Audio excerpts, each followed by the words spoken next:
Hola a todos, mi nombre es Lucy Cárdenas y a continuación, Chinú, Memorias de un incendio.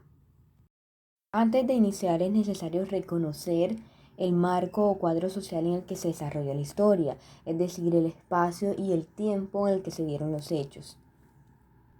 Por eso les voy a contarle un poco de la historia de Chinú. Chinú está ubicado al nordeste del departamento de Córdoba, cerca al litoral caribe colombiano. El municipio fue fundado el 24 de enero de 1534 por Pedro de Heredia y posteriormente su hermano Alonso de Herediale le concedió el nombre San Rafael de Chinú. Pero antes de que todo esto ocurriera, la región donde está asentada Chinú estaba dentro del primer cacicazgo y en sus inmediaciones estaba ubicada la capital del Fincenú, gobernada por la cacica Tota.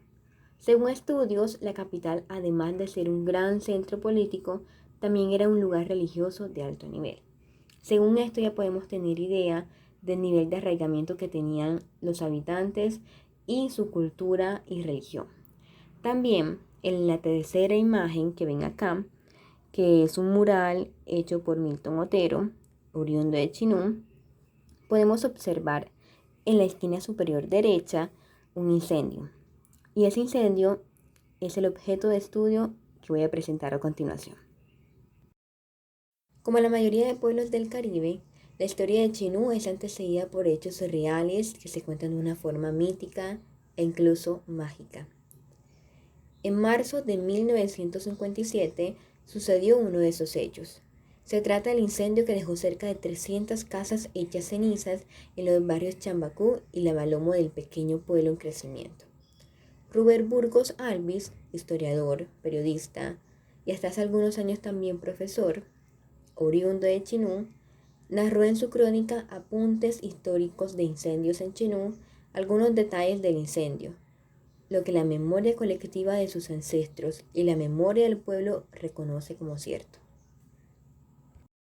La construcción de estas memorias son registradas por el periódico El Tiempo, con un carácter pasivo, es decir, por medio de la documentación objetiva sin garantizar por supuesto su evocación. Ya después de muchos años interfiere Rubén Burgos. Él escucha la noticia de que en Valparaíso, Chile, ocurrió un voraz incendio, y de inmediato se acuerda que en su niñez también había sido casi que testigo de un incendio igual de fatal, considerando que Chile en ese entonces era un pueblo muy pequeño. Y además consideró que este tema y este hecho era poco estudiado y poco registrado. Así que como buen chinuano decidió narrar, investigar y documentar estos hechos y sus detalles. En el proceso se removieron fibras en sus propios recuerdos y en los recuerdos de los testigos a quienes también entrevistó.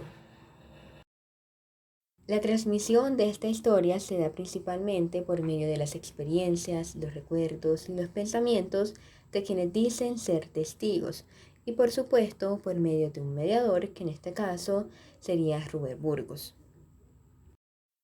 Rubén se encargó entonces de recolectar toda la información referente al incendio. Su principal fuente de información eran personas mayores, considerando que ya había pasado mucho tiempo después del incendio. Una de esas personas era Hilda Guevara, pero Hilda se convirtió en un personaje principal, ya que ella aseguraba ser testigo de una maldición que había recibido Chinú y que originó el incendio. Ya les voy a contar por qué. Resulta que días antes un extraño y misterioso personaje apareció en el pueblo. Iba de casa en casa solicitando agua para calmar su sed. Todos se la negaron, excepto, sí, Hilda, quien le contó a Ruber en una entrevista que el hombre tomó el agua, se refrescó la cara, se lavó los pies y se reposó un buen rato en el corredor. Ese mismo corredor que ustedes ven en la segunda imagen, Hilda es la señora que estoy apuntando con la flecha. El hombre dijo que venía de muy lejos y antes de marcharse agradeció el gesto y profirió una especie de tragedia. Ese extraño personaje era reconocido por la mayoría de habitantes del pueblo.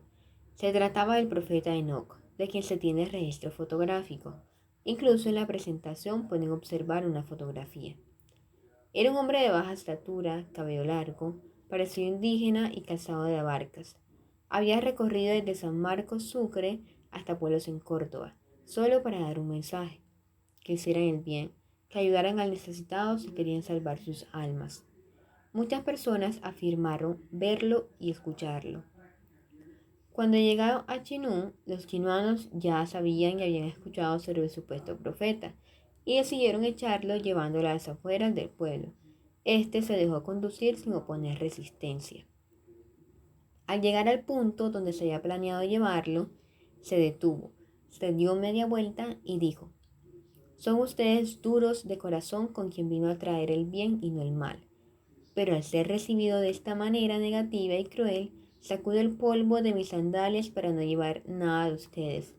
Y de esa manera, así como me han tratado, quien me envió los tratará». Días después de haber abandonado la ciudad de Chenú, el pueblo fue incendiado casi en su totalidad y de una forma inexplicable. Solo una casa no sufrió ningún daño. ¿Se adivinan quién es? Sí, la casa donde vivía Hilda Guevara.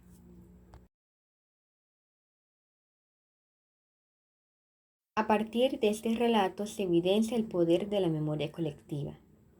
El periodista Rubén Burgos intenta rastrear estos fragmentos de historias, complementarlas con todas las experiencias que vio en el recorrido y con sus propias experiencias de niño, que a su vez también fueron alimentadas por los adultos de la época.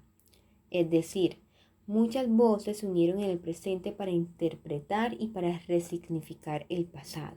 Por supuesto, algunas fueron un poco descabelladas, otras no tuvieron soporte, algunas, como la versión original, no tienen algo con que decir, fue cierto o no, no se sabe si si el profeta Enoc fue verdadero o no, pero eso es lo que cree la comunidad y eso es para ellos la versión original y verdadera. Por supuesto, también otras versiones como la del periódico El Tiempo fueron un poco más objetivas sin tener en cuenta las versiones populares. En fin, tanto ha sido el impacto de la memoria colectiva que en Chinú, si alguien le niega agua a otra persona, esta de inmediato le va a contestar: «Vas a morir quemado». O al menos esos recuerdos en mi infancia, y todavía los sigo escuchando. Muchísimas gracias por haberme escuchado.